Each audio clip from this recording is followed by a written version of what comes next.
Madame, Messieurs les membres du bureau exécutif du Conseil national de la communication, Messieurs les directeurs généraux, est-ce qu'ils sont venus?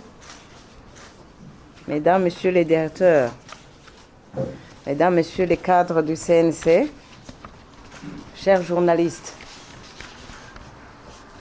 dès l'entame de mon propos, je voudrais remercier l'Éternel notre Dieu pour nous avoir éveillés, gardé et accordé cette opportunité en vue d'échanger sur un des aspects de notre travail, ou mieux sur un des aspects de notre métier, la carte de presse professionnelle. Mes remerciements vont également à l'adresse de vous tous qui avez répondu présent à notre invitation. Soyez les bienvenus. Il y a à peu près 2 mois et 2 semaines qu'on s'est rencontrés dans cette même salle pour parler de la carte de presse. C'était exactement le 14 septembre 2022.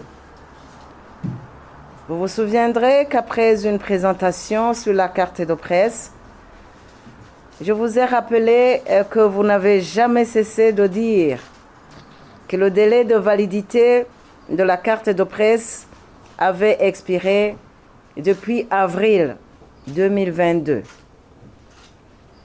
C'est ainsi que le bureau exécutif du Conseil national de la communication a pris son temps pour circonscrire votre préoccupation en vue de trouver une issue favorable. La question a été analysée pendant plusieurs séances des membres du bureau exécutif du Conseil national de la communication et on a finalement abouti à l'organisation d'une réunion à votre intention. Le constat fait est que la carte de presse avait un délai de validité très court de 2 ans.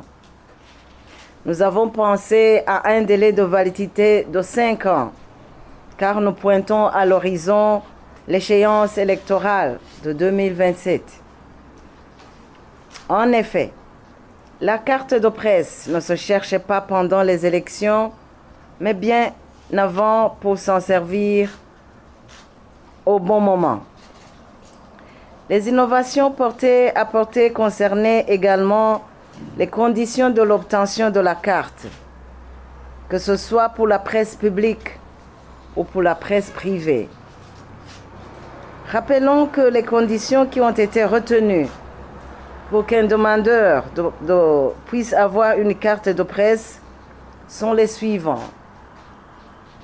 Remise de l'ancienne carte, 2 photos passeport, un contrat de travail pour les employés de la presse privée, attestation de service pour les employés de la presse publique, un formulaire conçu à cet effet et rempli le plus soigneusement possible, un bordereau de versement de 15 000 francs Burundi. Après le dépôt des dossiers, il a été remarqué ce que suit.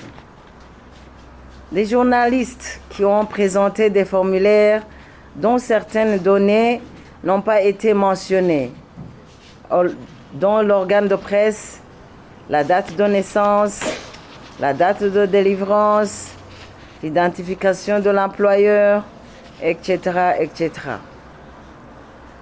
Des photos de mauvaise qualité et dont la conséquence sur la carte demandée ne peut pas manquer. Des responsables qui ont présenté des contrats pour les stagiaires, bénévoles et pigistes.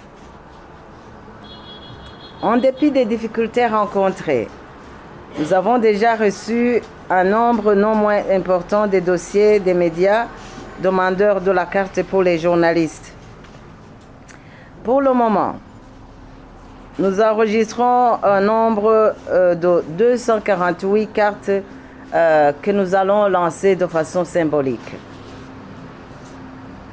Sans revenir sur l'importance de la carte de presse pour les détenteurs, je voudrais lancer un appel pressant à ceux qui traînent encore les pieds de se ressaisir afin d'avoir ce document non moins important sans tarder. Ils doivent savoir que posséder une carte de presse n'est pas un choix, mais plutôt une obligation légale.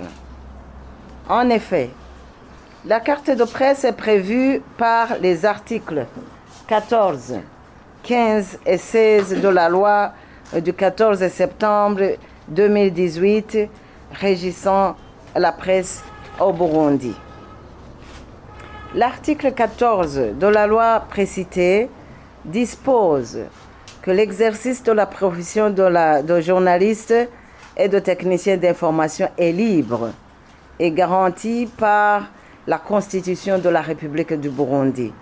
Toutefois, avant d'entamer ces activités, tout pratiquant du métier doit obtenir une carte professionnelle délivrée par le Conseil national de la communication.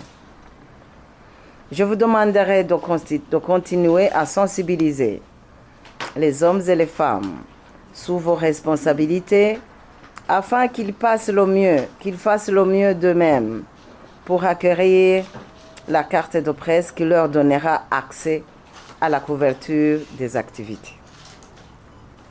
Le projet de délivrance de la carte de presse ne connaîtra pas d'escale.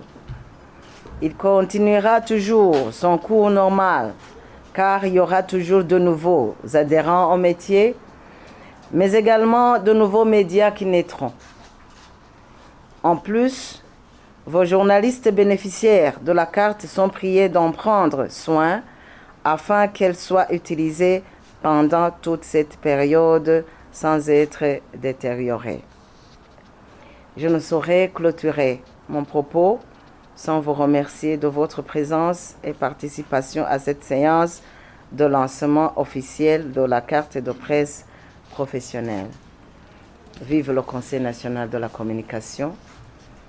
Vive les relations entre le régulateur et les médias. Que Dieu vous bénisse.